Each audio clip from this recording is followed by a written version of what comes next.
주일 사부 예배를 하나님께 드리겠습니다.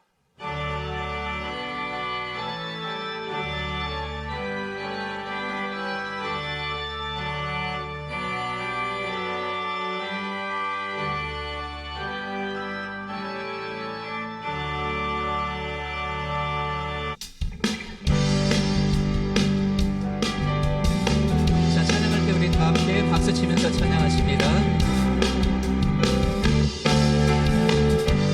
마지막 날에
너희의 젊은이들의 완성을 보며 너희의 늙은이들은 꿈을 꾸리라.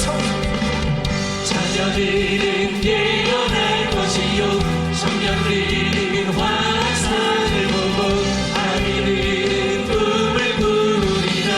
주의 영이 임하며 자녀들은 예언할 것이요 청년들은 환상을 보고 아이들은 꿈을 꾸리라. 주의 영이 임하며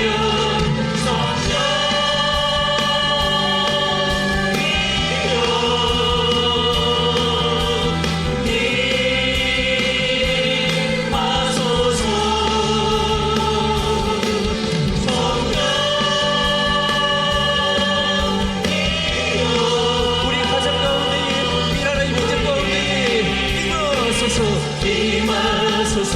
주님의 영광, 주님의 영광 나타나셨네.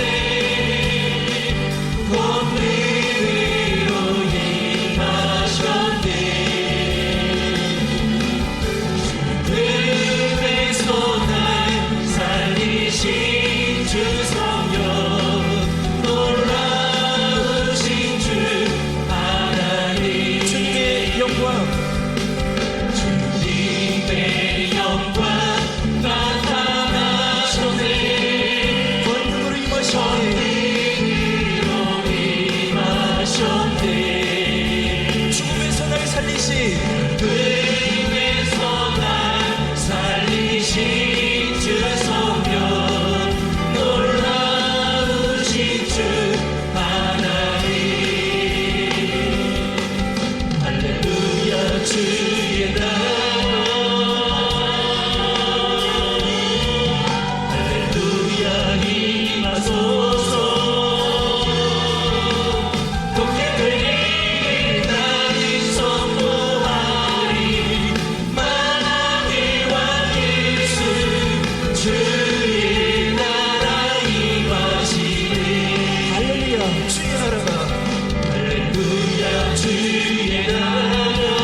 기도하겠습니다. 할렐루야.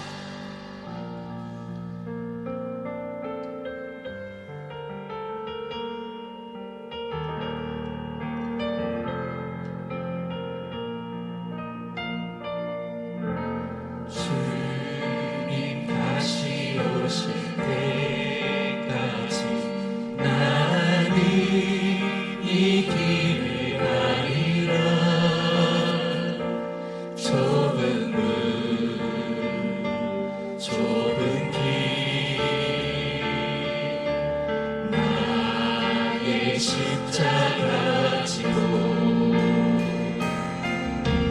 나의 달의 이길 끝에서 나를 주님을 보이라. 영광을 내 주님 나를 맞아주시니 주님 다시 오실 때까지 나는 일어나 달려가리라. 주의 영광 온 땅 덮을 때 나는 일어나 노래하리. 내 사모하는 주님 온 세상 구주시라. 내 사모하는 주님 영광이 왕이 주님 다시 오실 때까지 주님 다시 오실 때까지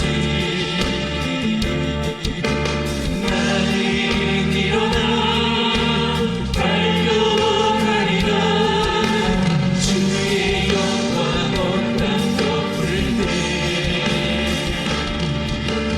나는 일어나 노래하리. 내 사모하는 주님 온 세상 구주시라. 내 사모하는 주님 영광이 내 사모하는 주님 내 사모하는 주님 온 세상 구주시라. 내 사모하는 주님 영광이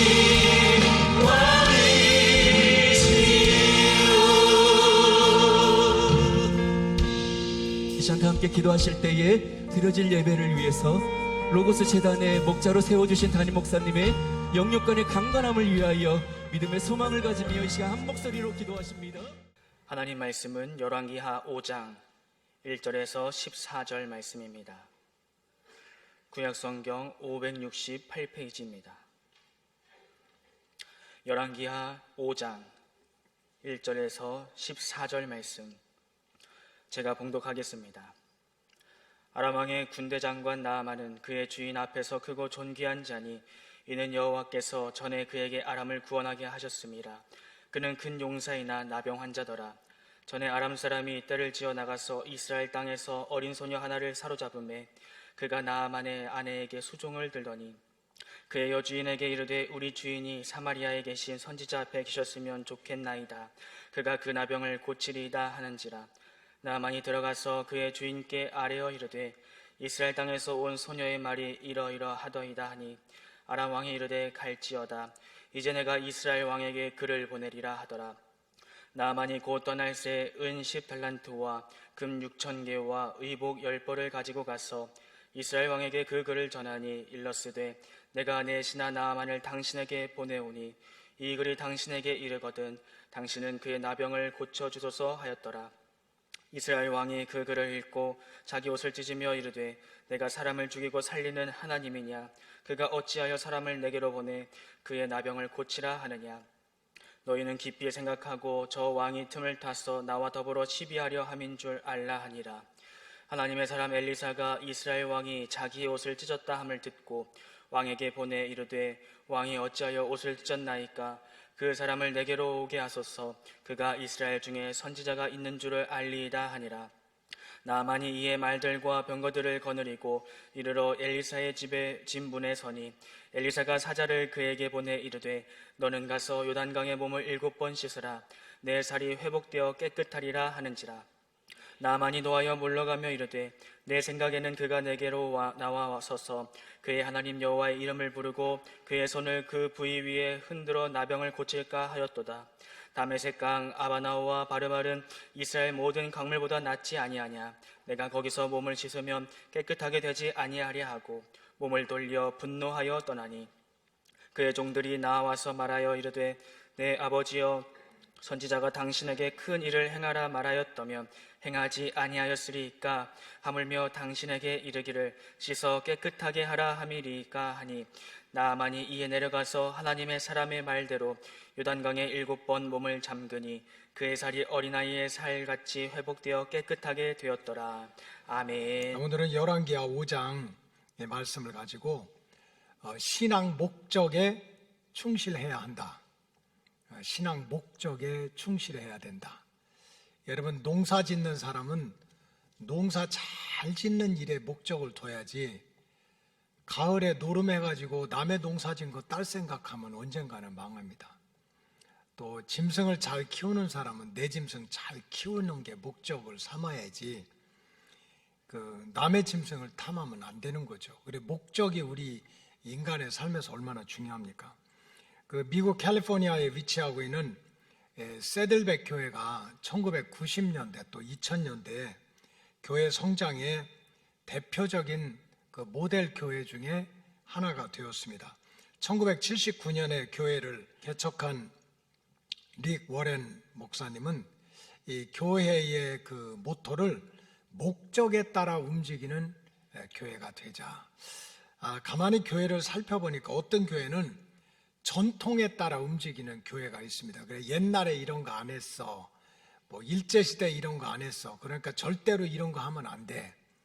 이 전통에 따라 움직이는 교회가 있고 어떤 교회는 재정에 따라 움직여서 좀 재정이 여유가 있으면 활동도 하고 또 여유가 없으면 아무것도 안 하고 그 재정에 따라 움직이고 어떤 교회는 건물에 따라 그죠? 건물이 좁으면 좁은 만큼 모이고 건물이 넓으면 너무 크다고 또 줄이고 이 건물에 따라 움직이고 또 어떤 교회는 인물, 능력 있는 사람이 있으면 어떤 사역을 맡기고 없으면 안 맡기고 그래서 결국 이렇게 눈에 보이는 가시적인 것에 붙들려서 있는 것을 보고 릭 워렌 목사님은 교회를 하나님의 구원 목적, 하나님께서 분명히 우리를 향한 구원의 목적과 또 우리를 향한 은혜와 축복의 목적 이게 있단 말이에요. 그래서 우리 성도들은 이 하나님의 구원 목적에 따라서 믿음 생활을 해야 된다.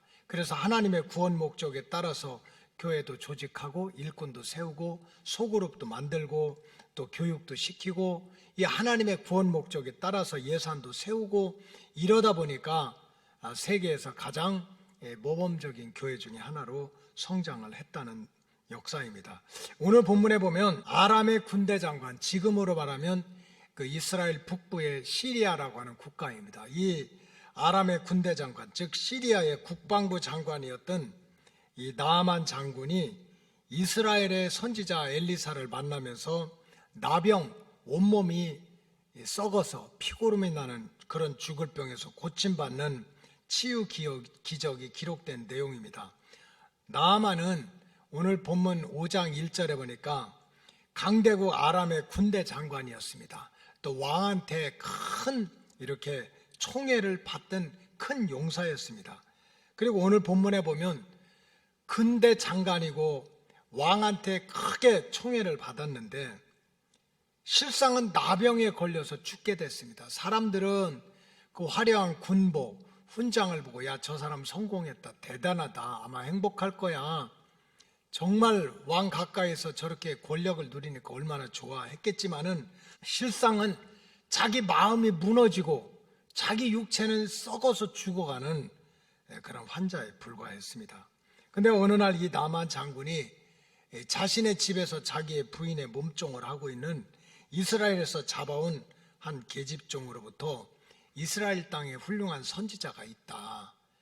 근데 우리 주인님이 선지자를 만나게 되면은 이 병에서 고침받을 수 있다 하는 얘기를 듣고 이제 나만 장군이 아람 왕한테 허락을 받아가지고 많은 선물, 은 10달란트와 금 6,000개, 뭐 손가락 반지 6,000개만 해도 이게 얼마나 많겠어요. 6,000개, 또 의복 10개를 준비해가지고 이제 이스라엘 국경을 넘어서 사마리아는 이렇게 중간쯤 있지 않습니까? 그래서 사마리아까지 와가지고 엘리사 선지자의 집 문 앞에까지 도착했다. 이게 성경에 다 나오는 거예요. 집 앞에까지 왔어요.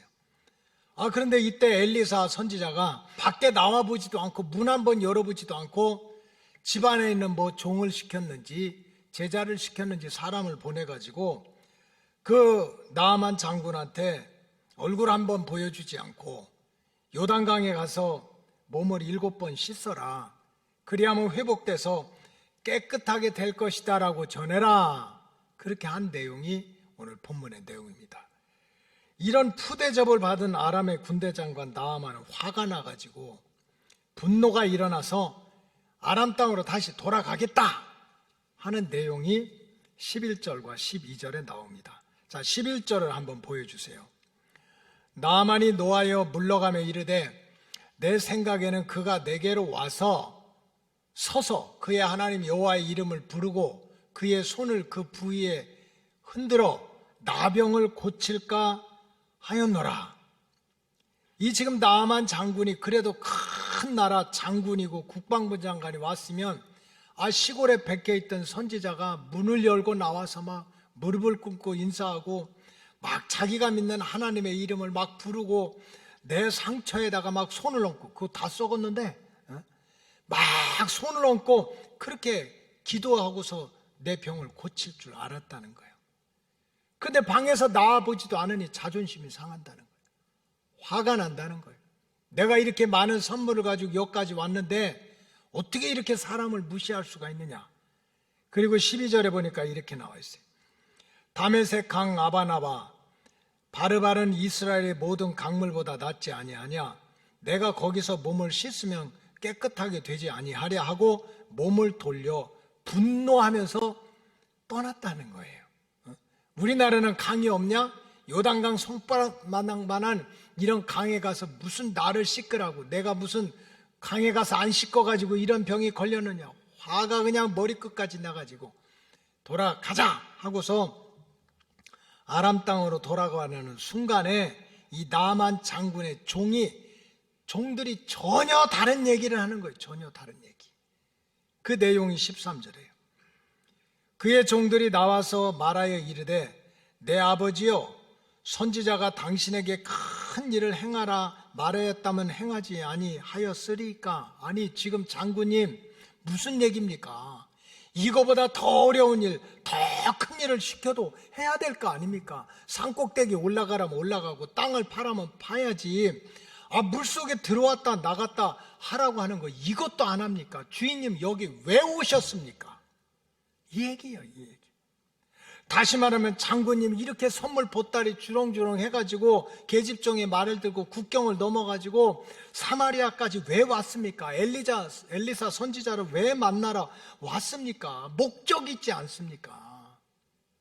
고침받으러 온 것이 아닙니까? 남들은 다 성공했다고 그러는데 마음은 썩어 문드러지고 육체는 피고름이 나서 죽을 절박한 상황 가운데서 내가 고침받으리라, 살아야 되겠다. 그런 목적을 가지고 오지 않았냐. 지금 무슨 자존심이 필요하냐. 내가 국방장관이면 뭐하고 훈장을 차면 뭐하고 무슨 왕한테 사랑을 받으면 뭐하고 그냥 계집종이라고 무시하고 이게 주제가 아니지 않느냐. 이건 그냥 격가지일 뿐이지. 장군님이 여기 온 것은 엘리사를 만나서 고침받아야 되고, 엘리사를 만나서 살아야 되고, 엘리사를 만나가지고 정말 이 육신의 고통으로부터 벗어나야 될 거 아니냐 하는 얘기를 듣고 나만 장군이 한순간에 깨달았어요. 뭐 자기가 군대 장관이라는 자존심, 뭐 선물값이 얼마고 이런 게 문제가 아니라 내가 여기 온 것은 고침받고 죽을 자리에서 살아내야 된다는 목적으로 왔다는 걸 알고 그 목적을 붙들고 순종하다가 다 썩어가던 살이 어린아이의 살처럼 고침받았다 하는 게 오늘 본문의 말씀입니다. 목적에 충실할 때 생명의 역사가 있다는 거예요. 여러분들 왜 교회 오셨습니까? 이 코로나 때문에 다 위험해가지고 얼굴도 안 보이게 마스크까지 다 해가지고 이렇게 그냥 중무장을 하고 오셨는데 도대체 왜 오셨습니까? 교회에서 점심도 안 주는데, 옛날에는 점심에 밥도 안 주는데, 코로나가 난리를 치는데 이렇게 마스크까지 쓰고 방송에서는 가만 그냥 여럿이 모이지 말라고 난리를 치는데 여기 왜 오셨습니까? 이 목적을 모르고 여기 앉아 계시다면 여러분들은 너무 불쌍한 거예요. 너무 손해보는 인생을 살고 있는 거예요. 너무 위험한 인생을 살고 있는 것입니다. 여러분, 세상에 모든 목적이 있듯이 우리가 예수 믿고 우리가 교회 나오고 신앙생활 하는 것도 분명한 목적이 있어야 될 줄로 믿습니다. 목적을 모르고 시간과 물질과 정력을 낭비하는 것은 너무나 허무한 일인 거예요. 그래서 우리 신앙생활도 목적이 있어야 되고 교회의 존재에도 목적이 있어야 되는데, 이 시대의 가장 큰 영적인 위기는 교인들이 없고 교회가 없고 건물이 없는 게 아니에요. 감리교도 지금 대한민국 땅에 6,000개가 넘는데요. 6,000개 가까이가 된대요. 여러분, 이 시대의 진짜 영적인 위기는 뭡니까? 신앙의 목적과 교회 존재의 목적이 흔들리고 있는 거예요. 신앙의 목적과 교회 존재의 목적이 그냥 세상 흐름에 떠밀려가고 있는 거예요. 성경적으로 말하면 가만히 들어온 어둠의 세력들이, 가만히 들어온 마귀가, 가만히 들어온 이단이, 가만히 들어온 악한 영들이 신앙의 목적과 교회 존재의 이유를 무너뜨리고 있어요. 갈라디아서 2장 4절은 이렇게 나와 있어요. 이는 가만히 들어온 거짓 형제들 때문이라. 그들이 가만히 들어온 것은 그리스도 예수 안에서 우리가 가진 자유를 엿보고 우리를 종으로 삼고자 합니다. 여러분, 우리가 참 예수 안에 들어오면 우리에게 자유함이 있습니다. 죄로부터 자유하고 죽음으로부터 자유하고 전염병으로부터 자유하고 지옥으로부터 자유하고, 예수 안에 들어오면 우리가 자유함이 있는 거예요. 진리가 너희를 자유케 한다고 그랬어요. 근데 가만히 들어온 어둠의 세력들이 그 자유를 도둑질해가는 거예요. 자유를 도둑질해가. 그 다음에 또 유다서 1장 4절에 보니까 이는 가만히 들어온 사람 몇이 있음이라. 그들은 옛적부터 이 판결을 받기로 미리 기록된 자니 아주 가만히 들어와서 경건하지 아니하여 우리 하나님의 은혜를 도리어 방탕한 것으로 바꾸고 홀로 하나이신 주제 곧 우리 주 예수 그리스도를 부인하는 자니라. 교회 다녀, 성경도 들고 다녀, 예배도 잘 드려, 모임도 너무나 잘해. 그런데 가만히 들으면 꼭 예수 믿어야 구원받아? 예수 안 믿으면 구원 못 받아? 세상에 하나님을 안 믿고 성경을 무시하는 사람이 그런 얘기를 하면 모르는데 모태신앙이래. 어렸을 때부터 교회 다녔대, 신학교 갔대, 목사가 됐대, 외국에 가서 박사학위까지 받아 와가지고서 신학교 교수가 돼가지고서 돌아다니면서 예수만 믿어야 구원받는 건 아니라고. 서울에 가려면, 부산에 가려면 비행기 타고 갈 수도 있고 배 타고 갈 수도 있지.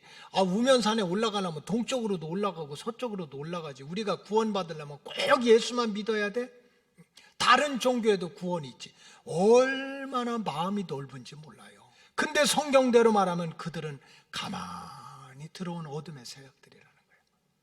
나 외에는 구원의 길이 없다. 나 외에는 천국 가는 길이 없다 하는데 가만히 들어와서 우리의 신앙의 목표와 내용을 어지럽히고 예수가 유일한 구원자라고 하는 것을 도둑질해 가는 거예요. 가만히 들어온 어둠의 세력이 고린도 교회에 들어가 가지고는 파당을 만들었어요. 고린도 교회에 들어가서 가만히 들어가서 나는 바울파고, 나는 개바파고, 나는 그리스도파고, 나는 충청도파고, 나는 전라도파고, 나는 경상도파고, 또 뭐가 있나? 그렇게 해가지고 교회에 들어가서 가만히 들어온 세력들이 파당을 만들어가지고 우리가 왜 예수 믿는지, 왜 신앙생활하는지, 교회가 왜 존재하는지 그 목적을 다 허물어뜨리는 일들이 너무 많은 거예요. 시대마다 다 다른데 17세기 이후에는 인간의 자유주의, 인간의 이성을 중시 여겨가지고 아무리 하나님의 말씀이라도 인간의 이성과 과학을 가지고 크리티시즘, 비평을 해봐서 인간의 지식에 맞지 않는 건 다 가짜라는 거예요. 어떻게 죽은 사람이 살아나?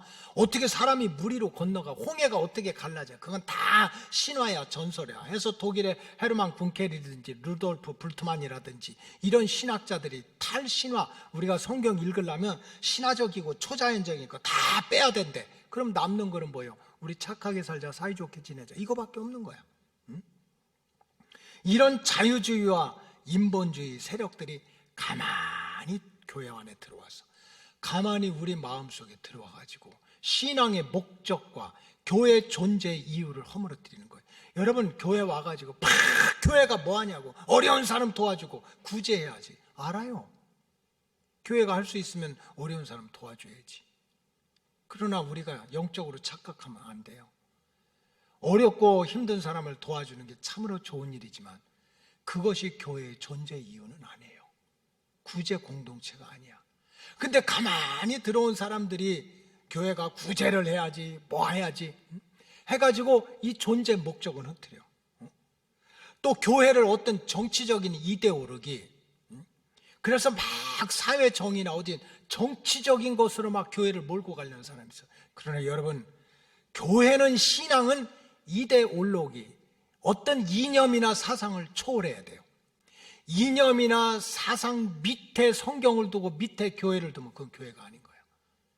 그런데 지금은 이데올로기, 이념이 성경보다, 말씀보다, 신앙보다 더 위에 있어가지고 하나님 믿고 교회 다니면 뭐예요? 이 사상이, 이데올로기가 신이 없는데 다 쇼지 교회 다니는 거. 여러분, 이 시대 최고의 이슈는 동성애야. 미국의 연합감리교회가요, 작년에도 코로나 팬데믹 때문에 총회를 못했어. 근데 올해도 못하고 내년으로 넘긴대요. 8월로. 근데 올해 하든 내년에 하든 난 참 걱정이 태산이야. 왜 그런 줄 압니까? 지난번 총회를 할 때 가장 큰 주제가 동성애야. 처음에는 막 동성애를 숨겼어. 남자가 남자를 사랑하고 여자가 여자를 사랑하고 남자가 남자끼리 결혼하고 숨겼어. 근데 이게 자꾸 막 세력을 키워가지고 이제는 뭐라 그러지? 이렇게 딱 드러내는 거? 이렇게 막 드러내고. 그러고서 이 감리교, 미국 연합 감리교 안에 동성애를 찬성하는 사람들이, 그 사상이 점점 많아진 거예요. 그래가지고 지금 어떻게 되느냐? 동성애가 나쁘다고 얘기하지 마라, 동성애가 죄라고 얘기하지 마라, 동성애가 죄가 아니라고, 차별하면 안 된다고 법을 만들어라. 그렇게 해가지고 이게 점점 세력이 이게 더 세진 거야. 그러니까 동성애 반대합니다. 여러분, 법으로 만들면 그런 설교 못하는 거예요. 그 법이 중요한 게, 만들어 놓으면 이 성경에서는 소돔과 고모라 성이 남색하고 여색하고 동성애하다가 하나님이 그냥 유황불로 그냥 다 때려잡았다고 해도 법으로 정해놓으면 이거 죄가 아니라는 거야. 인간들이 만들어 놓은 법으로. 그러니까 미국 감리교에서 이게 말이 되냐? 동성애 반대한다. 그러니까 그럼 니네 나가래요. 반대하는 사람 나가래. 찬성하는 자들이 그렇게 많아졌어. 미국의 PC USA는 이미 통과됐어. 동성애도 괜찮다 통과됐어. 그러니까 이것이 지금 이슈가 돼가지고 지금 이제 작년부터 의논하는 거는, 그러면 우리가 나갈 테니까 교회 예배당이나 재산이나 좀 지킬 수 있게 해달라 하는 파와 나가려면 그냥 나가라. 그래서 시애틀에 있는 어떤 큰 장로교회는요, 장로교회가 그냥 이 동성애 찬성파들이 많아져 가지고 법으로 그냥 이 차별하면 안 된다 이걸 정해놨어. 그러고 나니까는 이게 말이 됩니까? 성경에서 죄라는 걸. 그래서 우리는 그 미국에 있는 한 장로교회, 큰 장로교회는요, 아 좋다, 뭐 이 건물이 우리 구원하냐, 땅이 우리 구원하냐, 교회 재산이 우리 구원하냐 해가지고 그거 다 그냥 교단에다 두고 교인들이 나와가지고 그냥 학교 건물 빌려가지고 우리는 성경대로 믿음 생활 하겠다고. 이러한, 여러분 가만히 보면 이 시대에 진짜 신앙이 뭔지, 교회 존재가 뭔지. 교회가 동성애 지켜주는 센터입니까? 교회가 무슨 정치하는 센터야? 구제 센터야? 여러분, 아무리 정치적인 이념이 있어도요, 우리는 왕이 따로 있어. 우리 왕은 하나님이야. 대한민국, 미국이 아니라 우리가 가야 될 나라는 하나님의 나라야. 이러한 신앙의 목적과 내용이 분명하지 않으면 우리의 신앙은 헛수고인 거야. 하나님의 구원하고는 아무 상관이 없어. 그래서 사도 바울은 하나님께서 약속하신 이 구원의 완성을 이루려면 신앙의 목적에 충실해야 된다는 거예요. 목적. 고린도전서 9장 26절에 그러므로 나는 다름질하기를 향방 없는 것 같지 아니하고 방향, 허공을 치는 것 같지 아니하고 향방, 동서남북도 없이 그냥 내 열심으로 내 기분으로 왔다 갔다 그게 아니야. 막 허공을 치는 게 아니라 분명히 예수, 분명히 하나님의 나라, 신앙의 목적을 분명히 하고 그 목적에 충실하게 믿음 생활하고 목적에 충실하게 사명을 감당하겠다는 거예요. 그래서 빌립보 교인들한테도 빌립보서 3장 14절에 표대를 향하여 그리스도 예수 안에서 하나님이 위에서 부르신 부름의 상을 위해서 달려간다. 내 표대, 내 신앙의 목표, 내 신앙의 종점은 하나님의 부르심과 하나님의 나라라는 거예요. 그 목적에 충실하게 살겠다는 거예요. 우리 로고스 오이코스 가족들이 우리가 사는 동안에 계속해서 여러분들 마음속에, 여러분들 생각 속에, 여러분들 이념 속에, 여러분들 가정 속에 우리 교회에 가만히 들어오는 세력들이 있을 거예요. 영적으로 분별해서 하나님의 구원 목적에, 우리가 구원 목적을 분별하고 구원 목적에 충실할 수 있는 저와 여러분들이 되어야 될 줄로 믿습니다. 성경에 보면 정말 우리가 붙잡아야 될 신앙의 목적이 뭔가, 이게 다 성경에 나와 있어요. 성경은요, 창세기에서 요한 계시록까지 그저 레위기에 보면 그 수많은 피를 흘리는 제사가 있어. 근데 원래 제사를 드릴 때 제물은요, 초창기에는 자기가 제물을 죽이게 했어요. 내가 죽어야 되잖아요, 죄 때문에. 그런데 내 생명이 하나밖에 없으니까 소를 잡든지 양을 잡든지 내가 목에다 칼을 찌르고 이게 이 물과 피가 내 몸에 다 쏟아져요. 그러니까 죄짐은 내가 가서 짐승을 제사장 앞에서 이걸 찔러가지고 나중에는 레위 지파 가운데서 이제 성전 제사가 많아지면서 어떻게 다 그래? 아까 그렇게 잡아주는 사람도 있었지만 초창기에는 내가 나를 죽이는 제물을 드렸어요. 그러니까 그 막 염소든지 양이든지 소가 그냥 피투성이가 돼서 죽는 모습을 보고는 내가 이렇게 죄지면 안 돼, 이렇게 죽으면 안 돼. 이게 제사의 원형입니다. 그래서 우리가 인간이 죄에 대한 그 삭시 그만큼 크다는 거예요. 여러분, 성경에서 말하는 신앙의 목적은 그렇게 참 무서운 죄로부터 우리를 씻음받게 하는 것은 예수님의 피밖에 없다는 거예요. 예수님의 보혈로, 십자가의 공로로 죄사함의 은혜를 받게 되는 게 이게 우리 신앙의 목표인 거예요. 성경적으로 말하면 인간은 태어날 때부터 죄인이고 살아가는 동안 알고 모르고 지은 죄들이 가득 차 있습니다. 그 죄에 대한 것은 심판이고 저주인데, 이런 죄로부터 하나님의 구원 역사에 참여하기 위해서 우리가 예수 그리스도의 피공로를 믿는 게 우리의 신앙의 목표예요. 그런데 교회 생활을 조금 하고 직분도 올라가다 보면 내가 예수님의 피로 죄사함 받았다는 이 은혜를 잃어버려. 그래서 그냥 내가 교회를 위해서 막 봉사하고 막 교회를 위해서 헌신하니까 내가 공로자인 줄 알아. 그래서 다른 사람 비교해가지고 나보다 조금 기도 못하면 내가 더 의인인 것 같고, 나보다 그냥 더 공로가 충성을 하지 않으면 내가 의인인 것 같고, 그러니까 자기가 죄인이라고 하는 의식을 다 잃어버려. 믿음 생활 오래 하고 직분에 올라갈수록 조심해야 되는데, 뭐 내가 이 교회에서 충성해서 헌신해서 몇십 년 신앙생활을 하다 보니까 자기도 모르게 바리새의 영이 들어가서 예수님의 피공로는 잃어버리고 자기 의 속에 사는 거예요. 아까 교회가 점점 교회는 정말 죄인들이 많아야 되는데 의인들이 많아지는 거예요. 이건 교회 존재의 목적이 아닌 거예요. 우리 신앙의 목적이 아니야.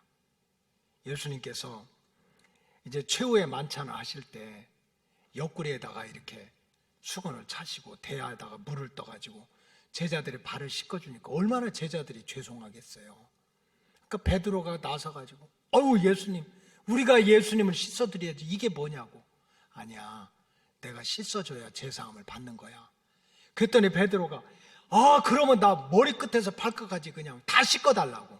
하긴 참 대단해. 그때 예수님이 베드로한테 뭐라고 하는 줄 압니까? 너희는 목욕을 한 자야 그랬어. 이미 깨끗하게 씻음을 받았어. 근데 지금 너희들이 뭐가 더럽냐? 발이 더럽다는 거예요. 발. 요한복음 13장 10절을 보여주세요. 예수께서 이르시되 이미 목욕한 자는 발밖에 씻을 필요가 없다. 온몸은 이미 깨끗해졌다. 예수님의 보혈로 이미 과거에 지은 죄, 알고 지은 죄, 모르고 지은 죄로 우리는 목욕한 사람이에요. 그럼에도 불구하고 목욕을 해가지고 죄사함을 받았는데도 이놈의 육체 덩어리가, 이놈의 몸이 지금 어딜 밟고 사는 거예요? 땅을 밟고 사는 거예요. 여전히 목욕했는데도 세상이라고 하는데 빠지고, 세상 죄에 빠지고, 세상 유혹에 빠지고, 세상 구렁텅이에 빠져서 너희들이 지금 세상을 밟고 다니니까 매일매일 짓는 죄가 있어. 목욕을 한 건 맞아. 그러니까 날마다 아버지 앞에서 그리스도의 피공로를 가지고, 십자가의 피공로를 가지고 죄사함을 받는 그런 은혜를 받아야 된다. 이게 우리의 신앙의 목적이에요. 여러분들은 이미 다 목욕한 자요. 그렇다고 해서 금방 천국에 간 게 아니라 이 땅을 받고 세상에서 살고 다니니까 우리 발바닥이 세상 때를 묻을 수밖에 없다는 거예요. 그래서 우리는 늘 주님 앞에 와서 주님의 공로로 내 발바닥 세상에서 묻은 때를 지워달라고 하는 게 우리 신앙의 목표인 거예요. 두 번째로 신앙의 참된 목적은 이 땅에서부터 하나님의 자녀된 권세를 회복시키는 것입니다. 우리가 예수 잘 믿고 하나님의 자녀가 되면 죽은 다음에만 천국 가는 게 아니라 창세기에서 요한계시록 보면 이 땅에서부터 내 영혼이 잘된 같이 범사가 잘되고 강건하기를 해주겠다는 거예요. 누구든지 예수 잘 믿으면 하나님의 자녀가 되는 권세를 주시겠다는 거예요. 여러분, 세상에서도 자녀된 권세가 얼마나 대단합니까? 자녀이기 때문에 일방적으로 사랑받고, 자녀이기 때문에 구하는 거 무조건 받을 수 있고, 자녀이기 때문에 부모 것이 다 내 것이 될 수 있는 유산권이 있잖아요. 지금은 글로벌 빌리지라고 그래요. 지구촌 시대라고 그래서 저 아프리카 사막이나 히말라야 산꼭대기나 그냥 남미의 어디서 특이한 일들이 전 세계 뉴스로 다 나와요. 얼마 전에 한 이야기를 보니까 영국의 한 축구 클럽에서 근무를 하는 40대 남성 사이먼 에드워즈라고 하는 남자가 있었어요. 나이는 40이고요. 부모를 몰라. 어릴 때 입양이 돼가지고 그 양부모가 잘 키워줘서 곁길로 가지 않고 충성스럽게 잘 살아서 양부모 밑에서. 그래서 이제 영국 그래도 큰 축구 클럽에서 이렇게 근무를 하고 있는데, 이 나이가 들어갈수록 나를 낳아주고 길러준 부모를 만나고 싶은 거야. 찾고 싶은 거야. 그래서 계속 그냥 나를 입양한 데가 어딘지, 거기에서 또 보내준 데가 어딘지 이렇게 찾다 보니까 엄마를 찾았어. 근데 보니까 돌아가셨어. 지금 40이면 부모님이 한 70대 이렇게 됐을 거 아닙니까? 돌아가신 거예요. 근데 이제 아버지를 찾았어요. 근데 아버지를 찾더니 아버지가 너무 유명한 사람인 거예요. 이 밥 쉐라던이라고 해가지고 굉장히 유명한 권투 해설가인 거예요. 근데 문제는 이 아버지가 돈이 너무 많은 거야.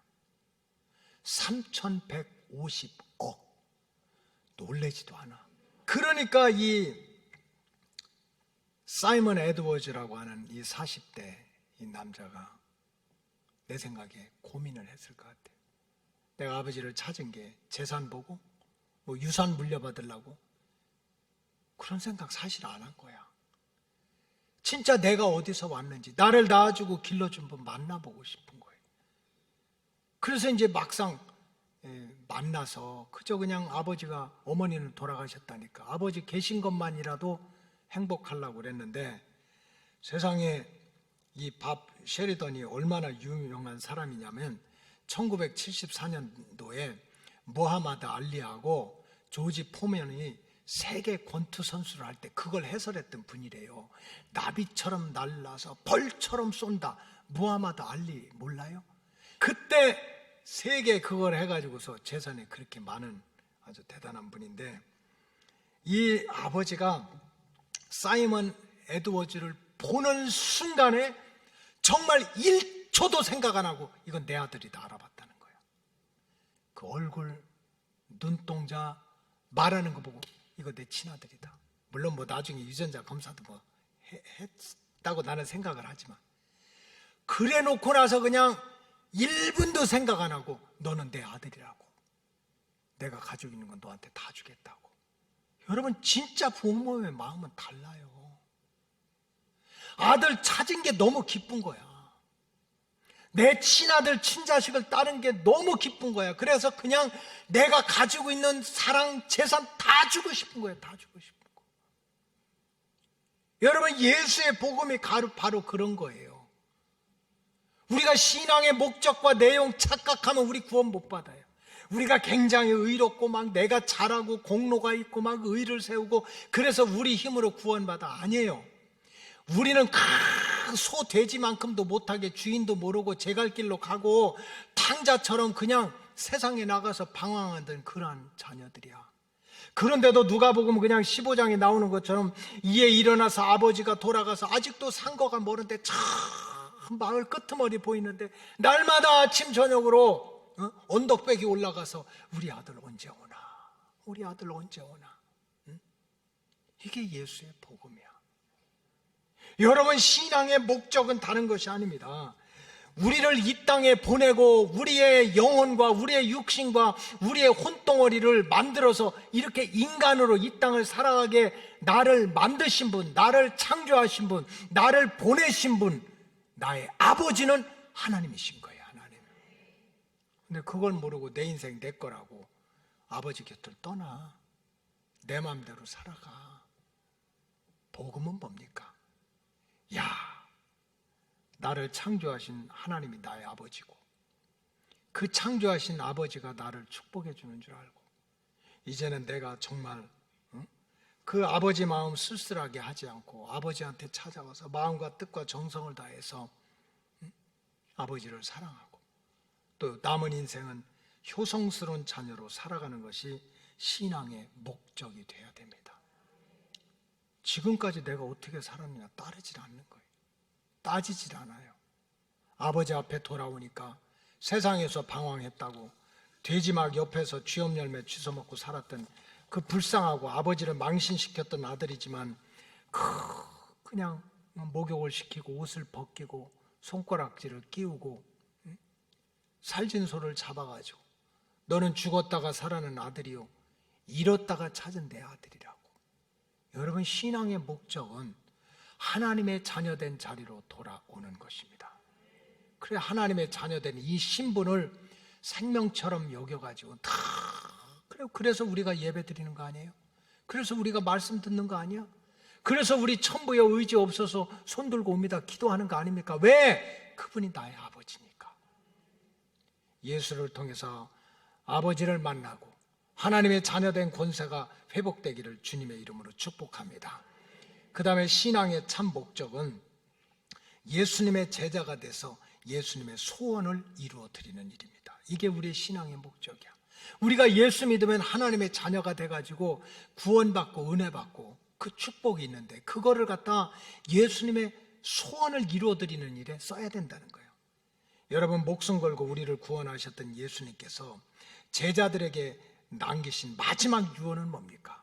그거는 마태복음 28장 19절에 보면, 그러므로 너희는 가서 모든 족속으로 제자를 삼아, 모든 족속으로 제자를 삼아 아버지와 아들과 성령의 이름으로 세례를 베풀고, 20절에 내가 분부한 모든 것을 가르쳐 지키게 하라. 볼지어다 내가 세상 끝날까지 너희와 항상 함께 있으리라. 여러분, 신앙의 목적은 뭡니까? 나 혼자 구원받고 하나님의 자녀된 권세가 회복돼서 그저 하나님의 축복받고 먹고 떨어지는 게 아니라는 거예요. 나를 위해서 목숨 걸고 구원의 길을 열어주셨던 예수님의 소원을 이루어드리는 거예요. 예수님, 너 구원받았냐? 너 은혜 받았냐? 그러면 땅끝까지 예수의 이 피 묻은 복음, 이거를 전하는 선교의 헌신자가 되라는 거예요. 은혜 받고 능력 받은 다음에 우리 신앙이 뭘까? 내가 뭐 공로가 있고 내가 교회에서 이렇게 몇십 년 동안 수고했으니까 내가 유서 베고 내가 큰 소리 치고, 이건 지금 뭔가가 가만히 들어온 악한 영에 붙들려 있는 거예요. 진짜 신앙의 목적은 예수님의 소원을 이루어 드리는 거예요. 예수 외에는 구원의 길이 없으면 그 예수 믿고 내가 은혜 받고 축복받고, 세상에 이슬람 사람들은 예수 안 믿으면 지옥 가잖아요. 그 사람들도 일생 동안의 성질을 순례 한 번 하지 않으면 인간 취급을 못 받는 거예요. 근데 세상에 일생 동안에 그 죽어가는 영혼들, 우리가 스치기만 하면 예배당에 세워지고 수십 명씩 모이고, 이런 열려있는데 왜 선교를 안 하느냐? 여러분, 목적에 충실하지 않으면 가만히 들어온 세력의 종로로 당하게 됩니다. 우리 로고스 가족들은 신앙의 참 목적에 충실한 그러한 사명자들이 되시길 주님의 이름으로 축복합니다. 마지막으로, 신앙의 참 목적은 주님은 반드시 다시 오시는데, 주님 다시 오실 때 이 세상에 이 엄청난 대환란이 있는데, 이 대환란 때 들림을 받고 주님과 함께 천년왕국에서 에덴 동산의 그 재창조의 회복을 누리는 게 우리가 이 땅에서 누릴 신앙의 목적입니다. 이 사도 바울이 데살로니가 교인들한테 세상의 마지막 때에 대한 예언을 정확히 하고 있어요. 지금 마지막 주가 고난주간인데, 고난주간 특별 새벽 기도를 하면서 제가 지금 많이 준비하고 있는데, 지금 이 마지막 때 일어날 일들에 대해서 예수님이 왜 2000년 전에 오셔가지고 십자가 지시고 멸시당하고 침뱉고 가시면류를 쓰고 왜 그랬습니까? 이 마지막 때를 준비시키기 위해서 그런 거예요. 그래서 마지막 때 있어야 될 일을 이 6일 동안 이 새벽 기도 때 제가 꼼꼼히 좀 말씀을 다시 예언의 말씀을 좀 전하도록 하겠습니다. 그런데 데살로니가전서 4장 16절에 보면, 주께서 호령과 천사장의 소리와 하나님의 나팔 소리로 친히 하늘로부터 강림하시리니 그리스도 안에서 죽은 자들이 먼저 일어나고, 17절, 그 후에 살아남은 자들도 그들과 함께 구름 속으로 끌어올려서 공중에서 주를 영접하게 하시리니 그리하여 우리가 항상 주와 함께 있으리라. 여러분, 우리가 그냥 성전의 뜨락만 밟고 왔다 갔다 하고 우리끼리 모여가지고 막 친교하고 교제하고 놀고 잘났다 못났다 하고, 이게 우리의 신앙의 목적이 아니라는 거예요.